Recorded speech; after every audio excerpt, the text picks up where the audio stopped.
Nei giorni caldi della Sea-Watch 3 ferma al largo di Lampedusa, il sindaco di Palermo aveva annunciato una denuncia contro il ministro dell'Interno perché ha messo il comandante Carola Rackete nella condizione di non avere scelta. E ieri lo ha fatto presentando ufficialmente un esposto alla procura di Agrigento contro le autorità nazionali.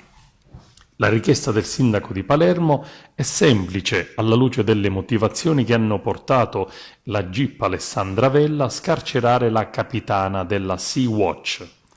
La denuncia chiede infatti che vengano accertati eventuali illeciti conseguenti a provvedimenti o comportamenti che abbiano potuto di fatto ritardare ed ostacolare per molti giorni l'esercizio del diritto-dovere della comandante di condurre in salvo, in un porto sicuro, le persone soccorse in mare. Il riferimento esplicito è al tentativo di impedimento posto in essere dai militari della Guardia di Finanza. Ricordiamo che Carola Rackete, comandante della Sea-Watch, ha atteso giorni e giorni a bordo mentre viveva sofferenze con rischi di suicidio per disperazione ed alla fine ha fatto fino in fondo il proprio dovere, mettendo in salvo i migranti, trovandosi in uno stato di necessità per colpa dello Stato italiano e del suo ministro dell'Interno Matteo Salvini. Siamo in presenza di un attentato alla sicurezza che non tiene conto della sicurezza degli esseri umani, ha dichiarato il sindaco di Palermo Leoluco Orlando,